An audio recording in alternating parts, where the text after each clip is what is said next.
രണ്ട് രീതിയിൽ കണ്ടന്റ് ഉണ്ടാക്കാം. എല്ലാവരെയും അങ്ങ് വെറുപ്പിക്കാം. നമുക്ക് എല്ലാവരും നമ്മളെ വെറുത്ത് കഴിയുമ്പോൾ സമൂഹം നമ്മളുടെ അടുത്തൊരു സഹാനുഭൂതി കാണിക്കും. ആ സഹാനുഭൂതി നമുക്ക് അനുകൂലമായ വോട്ടായി മാറും. ആ വോട്ടിലൂടെ നമുക്ക് ജയിക്കാം. അതേസമയം നമുക്ക് എല്ലാവരെയും ചേർത്ത് പിടിക്കാം. ഇപ്പം ഞാനൊക്കെ യൂസ് ചെയ്തിരുന്ന സ്ട്രാറ്റജി, ഞാൻ ആരോട് വഴക്കുണ്ടാക്കിയാലും എനിക്ക് ആരോടും ഒരു പകയില്ല.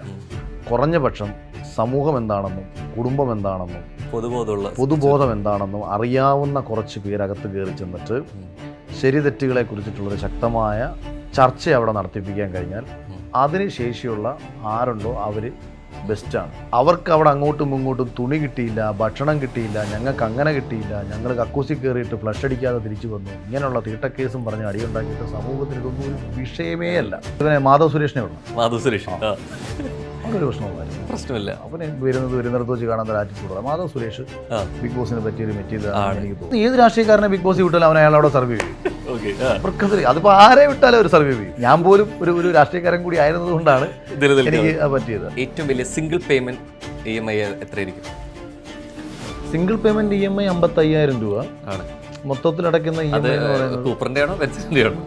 രണ്ടിനും ഓൾമോസ്റ്റ് സെയിം ആണ്. ഒരു മാസം കഴിഞ്ഞ് പോകണമെന്നുണ്ടെങ്കിൽ 2.5 കോടി വേണമല്ലേ? ചെലവ് കൂടുതൽ. തമാശയാണെങ്കിലും സത്യസന്ധമായി പറഞ്ഞാൽ മന്ത്ലി ചിലവ് കൂടുതലാണ്. 3 to 3.5 lakhs ഒരു മന്ത്ലി എങ്ങനെയായിരുന്നു. ഓരോ പ്രാവശ്യം സീസണിലും വരുമ്പോഴും ഈ കമ്പാരിസൺ വരാണ്ട്. ഇപ്പം എടുത്ത് അതിനെ ആദ്യമേ തന്നെ വരെ പറയേണ്ട ഒരു വരിയുണ്ട്. ഇപ്പോൾ ഈ സീസണിലാണെങ്കിൽ വരെ ഓപ്പണായി ചോദിച്ചു അനീഷിൻ്റെ അടുത്ത് മാരാർ എന്നുള്ള മത്സരത്തിച്ച അഭിപ്രായം. കഴിഞ്ഞ പ്രാവശ്യം ഗബ്രി എടുത്തിട്ടുള്ള ഒരു കാർഡിൽ പറയുന്നുണ്ട് നിലവാര തകർച്ച വരുന്ന സമയത്ത് മാരാറിൻ്റെ സീസണിൻ്റെ ഒരു നിലവാരത്തെക്കുറിച്ചുള്ളൊരു അപ്പം കഴിഞ്ഞുള്ള സീസണുകളിലെ 6ലും 7ലും ഇത് തുടർന്നുകൊണ്ടിരിക്കുന്നു. അതിനപ്പുറത്തൊരു വശത്തേക്കോട്ട് നിന്ന് ഓരോ സീസൺ പറയുമ്പോൾ പ്രേക്ഷകൻ പ്രതീക്ഷിച്ചൊരു കോണ്ടന്റ് അതിൽ വരുന്നില്ലെങ്കിൽ പറയുന്ന കാര്യം അഖിൽ മാരാറിന് വിട്, അല്ലെങ്കിൽ റോബിനെ കയറ്റി വിട്, ഇങ്ങനെ എന്നുള്ളതാണ്. അഖിൽ മാരാറിൻ്റെ ഒരു POVയിൽ സീസൺ 7 ഒരാളെ കയറ്റി വിടുകയാണെങ്കിൽ അങ്ങനെ ഒരാളെ കയറ്റി വിടുകയാണെങ്കിൽ ആരെ സജസ്റ്റ് ചെയ്യും? അല്ല, ആ സീസണിൽ ഉണ്ടായിരുന്ന ഒരാളാവാം, അല്ലാത്ത ഒരാളായിരിക്കാം പൊതു സമൂഹത്തിൽ. അല്ല, അതിപ്പോൾ ഞാൻ പറഞ്ഞാൽ ഇപ്പം രജത് കുമാറൊക്കെ ബിഗ് ബോസ് നല്ല രീതിയിൽ മനസ്സിലാക്കിയിട്ടുള്ള ഒരാളാണ്. പക്ഷേ പുള്ളി ഇപ്പോൾ നമ്മുടെ സീസണിൽ വരുമ്പോഴത്തേക്ക് പുള്ളി എല്ലാം ക്രിയേറ്റ് ചെയ്യുകയാണ്. കോണ്ടന്റ് ഉണ്ടാക്കാൻ വേണ്ടിയിട്ട് ഓരോന്നോരോന്ന് സൃഷ്ടിക്കുകയാണ്. രണ്ട് രീതിയിൽ കോണ്ടന്റ് ഉണ്ടാക്കാം. എല്ലാവരെയും അങ്ങ് വെറുപ്പിക്കാം. നമുക്ക് എല്ലാവരും നമ്മളെ വെറുത്ത് കഴിയുമ്പോൾ സമൂഹം നമ്മളുടെ അടുത്തൊരു സഹാനുഭൂതി കാണിക്കും. ആ സഹാനുഭൂതി നമുക്ക് അനുകൂലമായ വോട്ടായി മാറും. ആ വോട്ടിലൂടെ നമുക്ക് ജയിക്കാം. അതേസമയം നമുക്ക് എല്ലാവരെയും ചേർത്ത് പിടിക്കാം. ഇപ്പം ഞാനൊക്കെ യൂസ് ചെയ്തിരുന്ന സ്ട്രാറ്റജി, ഞാൻ ആരോട് വഴക്കുണ്ടാക്കിയാലും എനിക്ക് ആരോടും ഒരു പകയില്ല. ഞാൻ പുറത്തും അങ്ങനെയാണ്, എൻ്റെ വീട്ടിലങ്ങനെയാണ്, എൻ്റെ അച്ഛനോടും അമ്മയുടെ അഭിപ്രായ വ്യത്യാസമുണ്ട്, ഞാൻ അവരോട് തള്ളി പറയാറില്ല. അപ്പം ഗെയിം കളിക്കാം, ടാസ്ക് പെർഫോം ചെയ്യാം, മികച്ച രീതിയിൽ ഓരോ രീതിയിൽ മുന്നോട്ട് പോകാം, ഡിബേറ്റിംഗ് പോയിന്റുകൾ ഉണ്ടെങ്കിൽ ചർച്ച ചെയ്യാം, നമുക്ക് നമ്മുടെ സ്റ്റാൻഡ് പറയാം, ഇങ്ങനെ നമുക്ക് ഗെയിം കളിക്കാം. അപ്പോൾ അതിന് അറിയാവുന്ന ഒരാളായിരിക്കണം ഞാൻ മനസ്സിലാക്കുന്നിടത്തോളം ബിഗ് ബോസിൽ ഏറ്റവും ബെസ്റ്റ്. ഓക്കെ. സോ ഈ പറയുന്ന പേരുകളല്ലാതെ ഒരാളെ സജസ്റ്റ് ചെയ്യാൻ പറഞ്ഞായിരിക്കും. ഒരുപക്ഷെ BBയിൽ മുമ്പ് ഉണ്ടായിരുന്ന ഒരാളായിരിക്കാം, ഇല്ലെങ്കിൽ നമുക്കല്ല. ഇപ്പോൾ മൈത്രേൻ്റെ പേര് വരെ പറയാറുണ്ട്, വരാത്ത ഒരാളാണ് അല്ല പറ്റാ. അപ്പോൾ ഇങ്ങനെ ഒരാളെ ഇപ്പോൾ ഒരു സ്പെഷ്യൽ എൻട്രി കൊടുത്ത് കയറ്റി വിടുകയാണ്, സീസൺ 7 കയറ്റി വിടുകയാണെങ്കിൽ ആരെ കയറ്റി വിടും? എൻ്റെ അടുത്ത് ബിഗ് ബോസിൻ്റെ അണിയറപ്പുറത്തൊരു പ്രധാനപ്പെട്ട ഒരാൾ പറഞ്ഞു, അഖിലിനെ പോലെ സമൂഹമായിട്ട് ബന്ധമുള്ള ഒരാളെ കിട്ടാൻ വേണ്ടി ഈ ഷോയിൽ ഞാൻ മാക്സിമം നോക്കിയെന്ന് പറഞ്ഞു. അതാണ് ഞാൻ പറയുന്നത്. കുറഞ്ഞ പക്ഷം സമൂഹം എന്താണെന്നും കുടുംബം എന്താണെന്നും പൊതുബോധം എന്താണെന്നും അറിയാവുന്ന കുറച്ച് പേരകത്ത് കയറി ചെന്നിട്ട് ശരി തെറ്റുകളെ കുറിച്ചിട്ടുള്ളൊരു ശക്തമായ ചർച്ച അവിടെ നടത്തിപ്പിക്കാൻ കഴിഞ്ഞാൽ അതിന് ശേഷിയുള്ള ആരുണ്ടോ അവർ ബെസ്റ്റാണ്. അല്ലാതെ ബഹളം വയ്ക്കുന്നതും ഇപ്പം അകത്ത് നിങ്ങൾക്ക് ഭക്ഷണം കിട്ടിയില്ലെങ്കിൽ അത് പൊതുസമൂഹത്തിന് പ്രശ്നമേ അല്ല. അവർക്ക് അവിടെ അങ്ങോട്ടും ഇങ്ങോട്ടും തുണി കിട്ടിയില്ല, ഭക്ഷണം കിട്ടിയില്ല, ഞങ്ങൾക്ക് അങ്ങനെ കിട്ടിയില്ല, ഞങ്ങൾ കക്കൂസി കയറിയിട്ട് ഫ്ലഷ് അടിക്കാതെ തിരിച്ചു വന്നു, ഇങ്ങനെയുള്ള തീട്ടക്കേസും പറഞ്ഞ് അടിയുണ്ടാക്കിയിട്ട് സമൂഹത്തിന് ഇതൊന്നും ഒരു വിഷയമേ അല്ല. സമൂഹത്തിന് വിഷയമാകുന്നത് അവൻ്റെ കൺമുന്നിൽ നടക്കുന്ന, അവൻ അഭിമുഖീകരിച്ചുകൊണ്ടിരിക്കുന്ന, അവൻ നേരിട്ടുകൊണ്ടിരിക്കുന്ന പല പ്രശ്നങ്ങളും ഹൗസിനുള്ളിൽ കാണുകയും അതിന് ഒരു ഉത്തരം തേടി ഇവൻ കാലങ്ങളായിട്ട് അലഞ്ഞുകൊണ്ടിരിക്കുന്ന സമയത്ത് അതിനകത്ത് അതിനൊരു ഉത്തരം ഒരുത്തന് കൊടുക്കാൻ കഴിഞ്ഞാൽ ആ റെപ്രസെൻ്റ് ചെയ്യുന്നവൻ കാണുന്നവനായി മാറും. അതായത് ഇതിനകത്തുള്ള ഒരു പ്രേക്ഷകൻ അകത്തിരിക്കുന്ന ഒരുവനെ സ്വയം കണ്ടു തുടങ്ങും. എൻ്റെ ഞാനാണ് അവൻ എന്ന് കണ്ടു തുടങ്ങും. അല്ലെങ്കിൽ ഇവൻ എൻ്റെ ജ്യേഷ്ഠനായിരുന്നെങ്കിൽ എന്ന് ചിന്തിച്ചു തുടങ്ങും. ഇവൻ എൻ്റെ അനിയനായിരുന്നെങ്കിൽ എന്ന് ചിന്തിച്ചു തുടങ്ങും. ഇവൻ എൻ്റെ ആത്മാർത്ഥ സുഹൃത്തായിരുന്നെങ്കിൽ എന്ന് ചിന്തിച്ചു തുടങ്ങും. അല്ലെങ്കിൽ ഇതുപോലൊരു സുഹൃത്തോ, ഇതുപോലൊരു ജ്യേഷ്ഠനോ, ഇതുപോലൊരു കാമുകനോ, ഇതുപോലൊരു ഭർത്താവോ, ഇതുപോലൊരു അച്ഛനോ ഞങ്ങൾക്കുണ്ടായിരുന്നെങ്കിലെന്ന് പ്രേക്ഷകൻ ചിന്തിച്ചു തുടങ്ങുന്നിടത്താണ് മത്സരാർത്ഥിയും പ്രേക്ഷകനും തമ്മിലുള്ള ഒരു ഇമോഷണൽ ബോണ്ടിങ് സൃഷ്ടിക്കപ്പെടുന്നത്. ഈ ഇമോഷണൽ ബോണ്ടിങ്ങിലാണ് ഈ വീക്കിൽ എനിക്ക് പ്രിയപ്പെട്ടവൻ അവിടെ ഉണ്ടാകണമെന്ന് ഇവർ തീരുമാനിക്കുന്നത്. എനിക്ക് പ്രിയപ്പെട്ടവനായിട്ട്, പ്രേക്ഷകന് പ്രിയപ്പെട്ടവനായിട്ട് മാറണമെങ്കിൽ പ്രേക്ഷകരെയും സമൂഹത്തെയും മനസ്സിലാക്കാൻ ബോധമുള്ള ഒരുത്തനകത്ത് വേണം. അങ്ങനെ ഒരു പവർ ബിഗ് ബോസ് തരാണ് അഖിൽ മാരാർക്ക്. ഒരു മെയിൽ ഫീമെയിൽ കണ്ടസ്റ്റന്റ് കയറ്റി വിടണം, രണ്ടുപേരെ കയറ്റി വിടും. അല്ല, അതാ ഞാൻ പറഞ്ഞ ഈ ഒരു ഇതുള്ള അങ്ങനെ ഒരു ശേഷിയുള്ള, അതിപ്പം ആരും അറിയാത്ത സുഹൃത്തുക്കളൊക്കെ എനിക്കുണ്ട്, ഈ ലെവൽ കപ്പാസിറ്റി ഒക്കെ ഉള്ള. അങ്ങനെ ഇപ്പം ഞാൻ എന്താ പറയാ, അങ്ങനെ ഇപ്പം അറിയുന്ന രാഹുൽ ഈശ്വറിനെയൊക്കെ കയറ്റിവിട്ട, രാഹുൽ ഈശ്വറൊക്കെ പഴയ ബിഗ് ബോസ് ഹൗസിൽ പോയിട്ട് ജയിച്ചിട്ടുള്ള ആളല്ലേ. അയാളൊക്കെ എന്ന് വെച്ചാൽ ശരി തെറ്റുകൾ എന്താണെന്ന് അയാൾക്ക് ബോധ്യമുണ്ട്. അയാൾക്ക് അയാളുടേതായിട്ടുള്ള വാദങ്ങളുണ്ട്, അയാൾക്ക് അയാളുടേതായിട്ടുള്ള പോയിന്റുകളുണ്ടെങ്കിൽ അയാൾ നല്ല വിഷയം. രാഹുൽ മാങ്കൂട്ടത്തിനെ വിട്ടു. രാഹുൽ മാങ്കൂട്ടത്തിലും മനോഹരമായിട്ട് ജനത്തെ അറിയാം. അയാളുടെ ഭാഗത്ത് ശരിയുണ്ട്, അയാളുടെ ഭാഗത്ത് തെറ്റുണ്ട്. അപ്പം ചർച്ചകൾ നടക്കും. ആ ചർച്ചകൾക്ക് ഇവരൊക്കെ പോയി കഴിഞ്ഞാൽ അപ്പുറത്തുള്ള ഒരു നിശബ്ദരായി പോകും. എപ്പോഴും നല്ല കുറെ ആൾക്കാരെ ഹൗസിനുള്ളിൽ കയറുന്നിടത്താണ് മനോഹരമായിട്ടുള്ള ചർച്ചകൾക്ക്, മനോഹരമായിട്ടുള്ള എന്റർടൈൻമെന്റുകൾക്ക് വേദിയാവുന്നത്. സാബു ചേട്ടനെ കയറ്റി വിട്ടു. അയാൾ ബെസ്റ്റാണ്. അയാൾക്ക് നല്ല ഫീമെയിൽ കണ്ടസ്റ്റന്റ് ആണെങ്കിൽ സ്ത്രീകളെ കുറിച്ച് ഞാൻ പറഞ്ഞാൽ ഇപ്പം ഈ പൊതുധാരയിൽ അങ്ങനെ ഇപ്പം ഇവർക്ക് ഇതിനകത്ത് സർവൈവ് ചെയ്യാനുള്ള കപ്പാസിറ്റി കൂടി വേണ്ടേ. അങ്ങനെ പറഞ്ഞാൽ എൻ്റെ അമ്മായിയമ്മ പറഞ്ഞു കൊടുക്കും കേട്ടോ. അതൊരു മികച്ച ഉദാഹരണമില്ല. ഭയങ്കര സ്വന്തം കേസ് വാദിക്കാൻ വക്കീലിൻ്റെ അടുത്ത് നടന്നപ്പോൾ ഇയാളിപ്പം വക്കീലന്മാരുടെ കൂടാണോ കിടക്കുന്നതെന്നൊക്കെ ചോദിച്ച് രാഷ്ട്രീയക്കാരും കുറച്ച് വക്കീലന്മാരും നാട്ടുകാരും കളിയാക്കിയപ്പോൾ 42ാമത്തെ വയസ്സിൽ സ്വന്തമായി LLB പഠിച്ച് പാസ്സായി LLB കേസ് വാദിച്ചവരാ. അവരൊക്കെ മിടുക്കനാട്ടാ. ഞാനൊരു 5 കാറ്റഗറി ഇപ്പം പല മേഖലയിൽ നിന്ന് വരാറുണ്ട്. അപ്പം അതിന് സിനിമ, രാഷ്ട്രീയം, സ്പോർട്സ്, ഇപ്പോൾ കമ്മ്യൂണിറ്റി എന്ന് വരാറുണ്ട്, കമ്മ്യൂണിറ്റി. അപ്പോൾ ഇങ്ങനെ പല മേഖല, ഒരു 5 മേഖലയിൽ നിന്ന് സെലക്ട് ചെയ്യാൻ ഒരു 5 പേരെ ഒരു ബിഗ് ബോസിലേക്ക് വിടാൻ താല്പര്യമുള്ള ഒരു 5 പേരെ ആരെ വിടും? സിനിമ അല്ല, അത് പെട്ടെന്ന് ചോദിച്ചാലേ പെട്ടെന്ന് വരുന്ന മുഖങ്ങളിൽ, ആദ്യം വരുന്ന മുഖങ്ങളിൽ ഒരാളെ ജസ്റ്റ് ഒന്ന് 90% സിനിമയിൽ അഭിനയിച്ച് എനിക്കറിയാവുന്നവരും അവരുടെ ഒരു BB മെറ്റീരിയൽ അല്ല, അത് എന്ന് വെച്ചാൽ 90% ആൾക്കാരും സിനിമയിൽ എനിക്കറിയാവുന്ന എല്ലാവരും സേഫ് സോണിൽ ഇരിക്കാൻ ആഗ്രഹിക്കുന്നവരാണ്. അവർക്ക് അവരുടെ ഇമേജ് പുറത്തു പോകുന്നു, ഭയങ്കരമായിട്ട് ഭയമുള്ള നമ്മുടെ ഇവനെ മാധവ് സുരേഷിനെ വിടണം.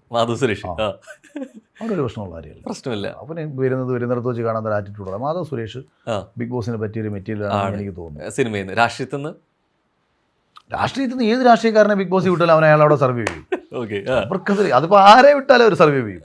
ഇവന് ഞാൻ പോലും ഒരു രാഷ്ട്രീയക്കാരൻ കൂടി ആയിരുന്നത് കൊണ്ടാണ് എനിക്ക് പറ്റിയത്. അപ്പൊ ആ രാഷ്ട്രീയക്കാരിൽ നമ്മൾ നിങ്ങൾക്ക് ഇനി അത് എല്ലാവരും സർവൈവ് ചെയ്യും. കാര്യം വൈകുന്നേരം നടന്ന ചാനൽ ചർച്ചയിൽ വന്നിട്ട് സംസാരിക്കുന്ന എല്ലാവർക്കും ബിഗ് ബോസിൽ ഏത് ചർച്ചയും ചെയ്യാൻ പറ്റും.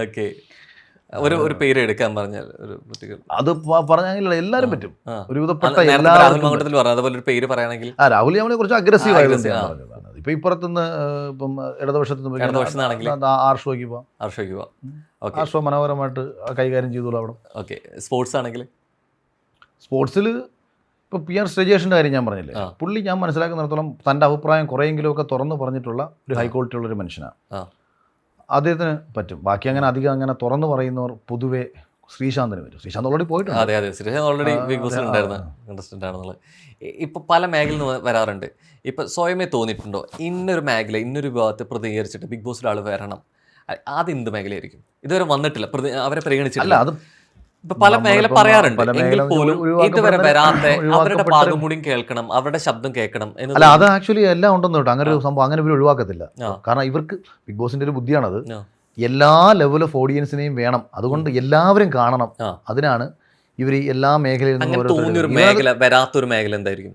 വരേണ്ടതാണ്, അവർ അനിവാര്യമാണ്. വരേണ്ടതായിട്ടൊരു മേഖല ഉണ്ടോ? ഇല്ല.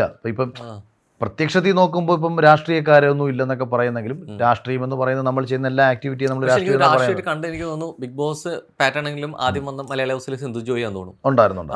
പിന്നെ ബിഗ് ബോസിലായിട്ട് വന്നിട്ടില്ല, അത് മലയാള ഹൗസിലായിരുന്നു വിജയിച്ച രാഹുൽ ഈശ്വർ. അവർക്ക് രണ്ടുപേർക്കും രാഷ്ട്രീയ പശ്ചാത്തലത്തിലുള്ള കാര്യം അത് ഞാൻ കണ്ടിട്ടില്ല. ഈ അടുത്ത അതിന്റെ ക്ലിപ്സ് ഒക്കെ കണ്ടത്. അവരാര് വന്നാലും എല്ലാ സീസണിലും ജയിക്കും. അവരെല്ലാം അന്ന് പരാജയപ്പെട്ടു പോയ ഓരോരുത്തരും എനിക്ക് അത് കണ്ടപ്പോൾ തോന്നിയാല് ബിഗ് ബോസിൽ വന്നുള്ള ചെറിയ ചെറിയ വാക്കുകളും ആക്ഷൻസും ഇത്ര പ്രശ്നം പറയുമ്പോ മലയാള ഹൗസിലെ ക്ലിപ്പുകൾ ഞാൻ ഈ അടുത്ത് യൂട്യൂബിലൊക്കെ അന്നാണ് കുറെ കൂടി പുരോഗമനവാദം ഉണ്ടായതേ അത് മാത്രമല്ല അവരെല്ലാം നല്ല നോളജ് ഉള്ളവരുമായിരുന്നു. അതെനിക്ക് തോന്നുന്നു സോഷ്യൽ മീഡിയ അന്ന് ഇല്ലാത്തതുകൊണ്ടാണ് അന്ന് വിവാദമാവാഞ്ഞത് പലതും. അതെ അതെ അതെ കാരണകത്തെയാണെങ്കിലും ഒരു ബെഡിൽ പറയുന്ന വാക്കുകളാണെങ്കിലും ഒക്കെ മാത്രമല്ല എല്ലാം ഭയങ്കര അതാത് മേഖലകളിൽ നല്ല അറിവുള്ളവരുമായിരുന്നു. അതായത് നല്ലൊരു ഗുണം.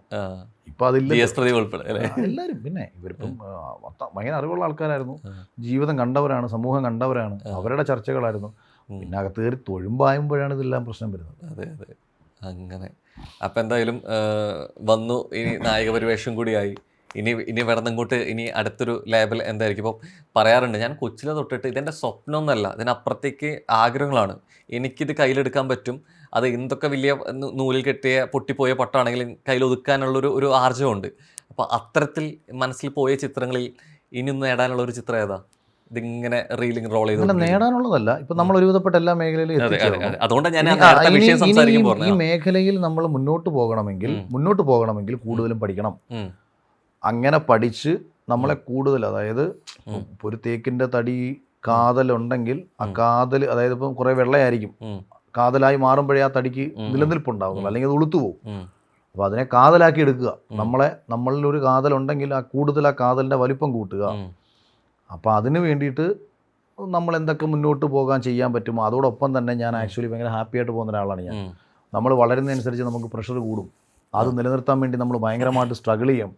അപ്പം നമ്മൾ മെൻ്റലി നമ്മൾ ഒരുപാട് സ്ട്രെയിൻ ചെയ്യും.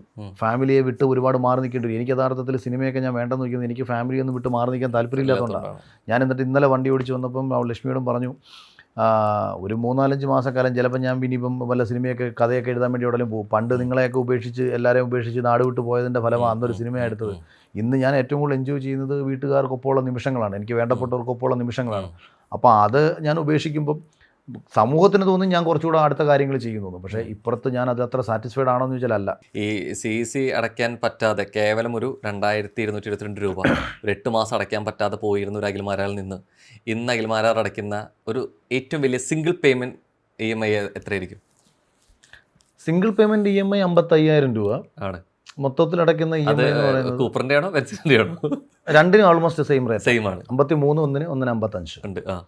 പിന്നെ അത് 3 വർഷത്തേക്കാണ് ഞാൻ ബെൻസിന് 3 വർഷത്തേക്ക് ലോൺ ആയിട്ടുള്ളത്. ചെറിയ എമൗണ്ട്. ഞാൻ സിംഗിൾ പേയ്മെന്റ് എടുത്ത് ചോദിക്കാൻ കാരണം മൊത്തം കൂട്ടുകയാണെന്നുണ്ടെങ്കിൽ അത് ലക്ഷങ്ങൾ വരുന്ന അറിയാം. അപ്പോൾ അത് 53 പിന്നെ ഫ്ലാറ്റ് 24 എല്ലാം ചെറിയ EMI കേട്ടോ. അതായത് ഒരു 80% പൈസ കൊടുക്കുക. സത്യത്തിൽ മറ്റേല് സരികുമാർ കിടന്നു പറഞ്ഞ പോലെ ഒരു മാസം കഴിഞ്ഞ് പോകണമെന്നുണ്ടെങ്കിൽ 2-2.5 കോടി വേണമല്ലേ? ചിലവ് കൂടുതൽ. തമാശയാണെങ്കിലും സത്യസന്ധമായി പറഞ്ഞാൽ മന്ത്ലി ചിലവ് കൂടുതലാണ്. ഒരു 3 to 3.5 lakhs വേണമെന്ന് പറഞ്ഞാൽ അത്രയും ഉണ്ടെങ്കിൽ എനിക്കൊരു മാസം 50,000 രൂപയ്ക്ക് കൂടി വണ്ടിക്ക് എണ്ണ അടിക്കേണ്ടി വരും. ഇപ്പം ഞാനിപ്പോൾ ഇവിടുന്ന് കൊട്ടാരക്കര വരെ പോകണമെങ്കിൽ ഞാനിപ്പോൾ ഈ മാസം തന്നെ വണ്ടിക്ക് ഏതാണ്ട് 70,000 രൂപയുടെ ഡീസൽ അടിച്ചു. കാര്യം ഞാൻ ട്രിവാൻഡ്രം പോയി വന്നത് തന്നെ ഒരു 6-7 പ്രാവശ്യമുണ്ട്. ബെൻസ് ട്രിവാൻഡ്രം വരെ പോയിട്ട് വരണമെന്നുണ്ടെങ്കിൽ 10 മൈലേജേ ഉള്ളൂ.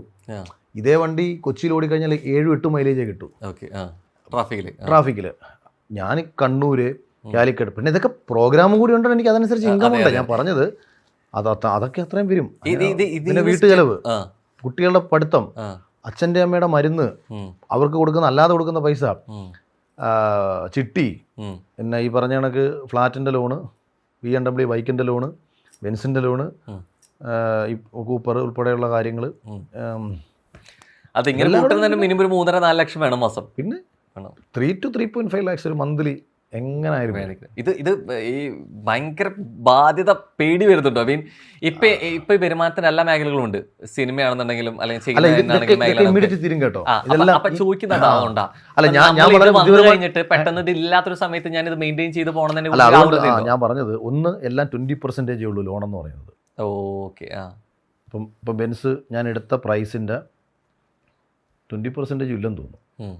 15 ലക്ഷം രൂപ ലോണേ ഞാൻ ബെൻസിലിട്ടിട്ടുള്ളൂ. ഓക്കെ. അതിൽ തന്നെ 3 വർഷത്തേക്ക് ഇട്ടതുകൊണ്ടാണ് ഈ അടവ് ഇത്രയും വരുന്നത്. ഓ 3 ഇയറേ ഉള്ള അടവ്. ആ അതിനിപ്പം ഒരു 1 ഇയറും കൂടെ കഴിഞ്ഞാൽ അത് ക്ലോസ് ആവും. ഓൾമോസ്റ്റ് ഇപ്പം 2 വർഷത്തോളം ആവാറാവും. ഓക്കെ. ആ അത് ക്ലോസ് ആവും. ഉം. പിന്നെ ബൈക്ക്, ഉം.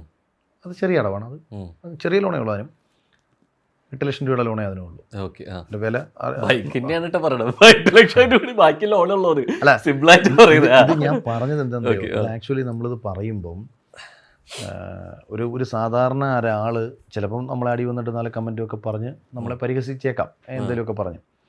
പക്ഷേ ഞാൻ ആ പറഞ്ഞതാണ്, 2200 CC അടയ്ക്കാൻ പറ്റാതിരുന്ന ഞാൻ ഇന്ന് ബാങ്ക് എന്നെ ഇങ്ങോട്ട് വിളിക്കുകയാണ്, നിങ്ങൾക്ക് 50 ലക്ഷത്തിൻ്റെ ലോൺ വേണോ?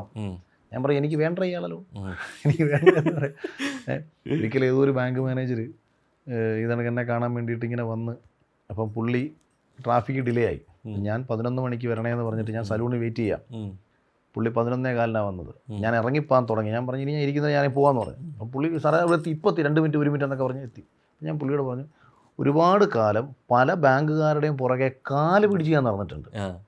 ഇനി ഒരുത്തൻ്റെയും കാല് പിടിക്കേണ്ട കാര്യമില്ല. നിങ്ങൾക്ക് വേണമെങ്കിൽ ഞാൻ പറയുന്ന സമയത്ത് എന്നെ വന്ന് കണ്ട് ഞാൻ പറയുന്ന കാര്യം അപ്രൂവ് ചെയ്യാൻ പറ്റുമെങ്കിൽ ചെയ്താൽ മതി. പണ്ട് അങ്ങനെ നടന്ന എന്നെ ഇനി അങ്ങനെ നടത്തിക്കാനാണ് നിങ്ങൾ ഉദ്ദേശിക്കുന്നതെന്നുണ്ടെങ്കിൽ അങ്ങനെ നടക്കാൻ ഞാൻ ആഗ്രഹിക്കുന്നില്ല. വിലയില്ലാതെ നടന്ന കാലമുണ്ട്, ഇപ്പം ഞാൻ അങ്ങനെ നടക്കാൻ ഞാൻ ആഗ്രഹിക്കുന്നില്ല. അപ്പം അങ്ങനെ ഞാൻ സംസാരിക്കുന്ന ഒരു സമയം, അതൊക്കെയാണ് ഞാൻ പലപ്പോഴും നമ്മൾ ഡിമാൻഡഡ് ആയി വരുന്നതിൻ്റെ ഇതിനുള്ളിൽ കിട്ടുന്ന ഒരു ആത്മസംതൃപ്തികൾ ഉപരിയായിട്ട് ഒരു ലഹരി നിറഞ്ഞൊരു സന്തോഷം കിട്ടുന്നില്ല, ഒരു ആനന്ദം. അത് കാര്യം ഇതെല്ലാം ഇപ്പം ഒരുപാട് പിള്ളേരും ഒക്കെ എനിക്ക് മെസ്സേജ് അയക്കാറുണ്ട്. ലൈഫിനെ ഞാൻ സത്യത്തിൽ പലതും പോരാടി നേടിയെടുത്തതാണ്. ഞാൻ ഇപ്പോൾ ഈ 2200 CCയുടെ കാര്യം പറഞ്ഞില്ലേ, ഇതുപോലെ തന്നെയാണ് ഞാൻ കാർഷിക വായ്പ 2 ലക്ഷം 2.5 ലക്ഷം രൂപ എടുത്തിട്ട് ഒരു വർഷം 10,000 രൂപ അടച്ചാൽ മതി, അതടയ്ക്കാനില്ലാതെ നടന്നിട്ടുണ്ട്. പിന്നീട് ഈ 2.5 ലക്ഷം രൂപയ്ക്ക് 5.25 ലക്ഷം രൂപ കൊണ്ട് അടച്ച് ഞാൻ ക്ലോസ് ചെയ്തു. 2.5 ലക്ഷം രൂപ ബാങ്കിൽ നിന്ന് എടുത്തിട്ട് 5.25 ലക്ഷം രൂപ റവന്യൂ റിക്കവറി ആയത്, പ്രോപ്പർട്ടി റവന്യൂ റിക്കവറി ആയി നമ്മുടെ.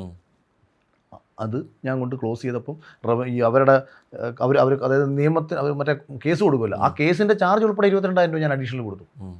അല്ലെങ്കിൽ സിബിൽ സ്കോർ റെഡി ആവത്തില്ല. പിന്നെ ഈ ലോണെല്ലാം ചെറുതെടുക്കാൻ കാര്യം സിബിൽ ആദ്യം കുറവായിരുന്നു, ആദ്യമൊന്നും ലോൺ കിട്ടിയില്ല. വോൾവോയൊക്കെ റെഡി പൈസയൊക്കെ ആയിരുന്നു. വിലയില്ലാത്ത കാലത്ത് നേരത്തെ പറഞ്ഞ 2000 EMI പോലും അടയ്ക്കാൻ പറ്റുന്ന സമയത്ത് ഞാൻ സഹായം ചോദിച്ചിട്ട് അത് നിരസിച്ച അല്ലെങ്കിൽ ഇൻഡയറക്റ്റ് ആയിട്ട് വരെ പറഞ്ഞിട്ടുള്ള വ്യക്തികളിൽ നിന്ന് എനിക്ക് വിലയുള്ള ഞാൻ എന്നെ തന്നെ വിലയിട്ടൊരു കാലത്തോട്ട് ഈ വ്യക്തികൾ തിരിച്ചു വരുന്നൊരു കർമ്മ ഉണ്ടായിട്ടുണ്ടോ? ഒരുപാടുണ്ടായിട്ടുണ്ട്. അത് ചില വ്യക്തികളിലോട്ട് ഇപ്പം ഞാൻ ഉദാഹരണം പറയാം. കഴിഞ്ഞ ബിഗ് ബോസ് സീസൺ സമയത്ത് എന്നെ ഭയങ്കരമായിട്ട് ആക്ഷേപിച്ച് വീഡിയോ ചെയ്ത ഒരു സുഹൃത്ത് കൊട്ടാരക്കരയിലുണ്ട്. ഓക്കെ. രണ്ടുപേരും സുഹൃത്തുക്കളായിരുന്നു, പക്ഷേ അവർക്ക് ബിഗ് ബോസിലേക്കുള്ള ഒരു എൻട്രിയുടെ ഒരു ഭാഗമായിട്ട് ചെയ്താണ്. എന്നോടുള്ള പേഴ്സണൽ വിരോധമൊന്നും അല്ല എന്ന് അവർ പറയുന്നു.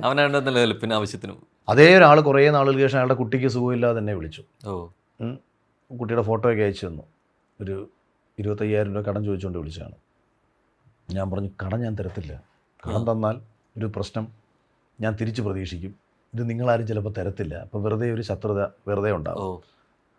ഞാൻ പറഞ്ഞു നിൻ്റെ കുഞ്ഞിൻ്റെ കാര്യമില്ല, ഒരു 10,000 രൂപ ഞാൻ തന്നേക്കാം, എനിക്ക് തിരിച്ചു തരണ്ട, കടമായിട്ട് തരാൻ പറ്റത്തില്ല, 25,000 കടമില്ല, ഒരു 10,000 രൂപ തരാം, അതൊരു സഹായമായിട്ട് കണ്ടാൽ മതി എന്ന് പറഞ്ഞു. അപ്പോൾ എനിക്ക് തോന്നിയൊരു സന്തോഷം, എന്നെപ്പറ്റി ഭയങ്കര നെഗറ്റീവായിട്ട് പറഞ്ഞ് സംസാരിച്ച ഒരാൾ അവനൊരു ആപത്ത് വന്നപ്പം എന്നെ വിളിക്കാൻ തോന്നി. എന്തുകൊണ്ടായിരിക്കും അത്? അവൻ്റെ ഒപ്പമുള്ള പലരും അവനെ സഹായിക്കാതെ തള്ളി പറഞ്ഞപ്പോഴും അവൻ പൊതുസമൂഹത്തിൻ്റെ മുന്നിൽ ശത്രുവാക്കി അവതരിപ്പിച്ച എന്നെ തന്നെ അവൻ വിളിച്ചെങ്കിൽ അതാണ് എൻ്റെ ക്വാളിറ്റി.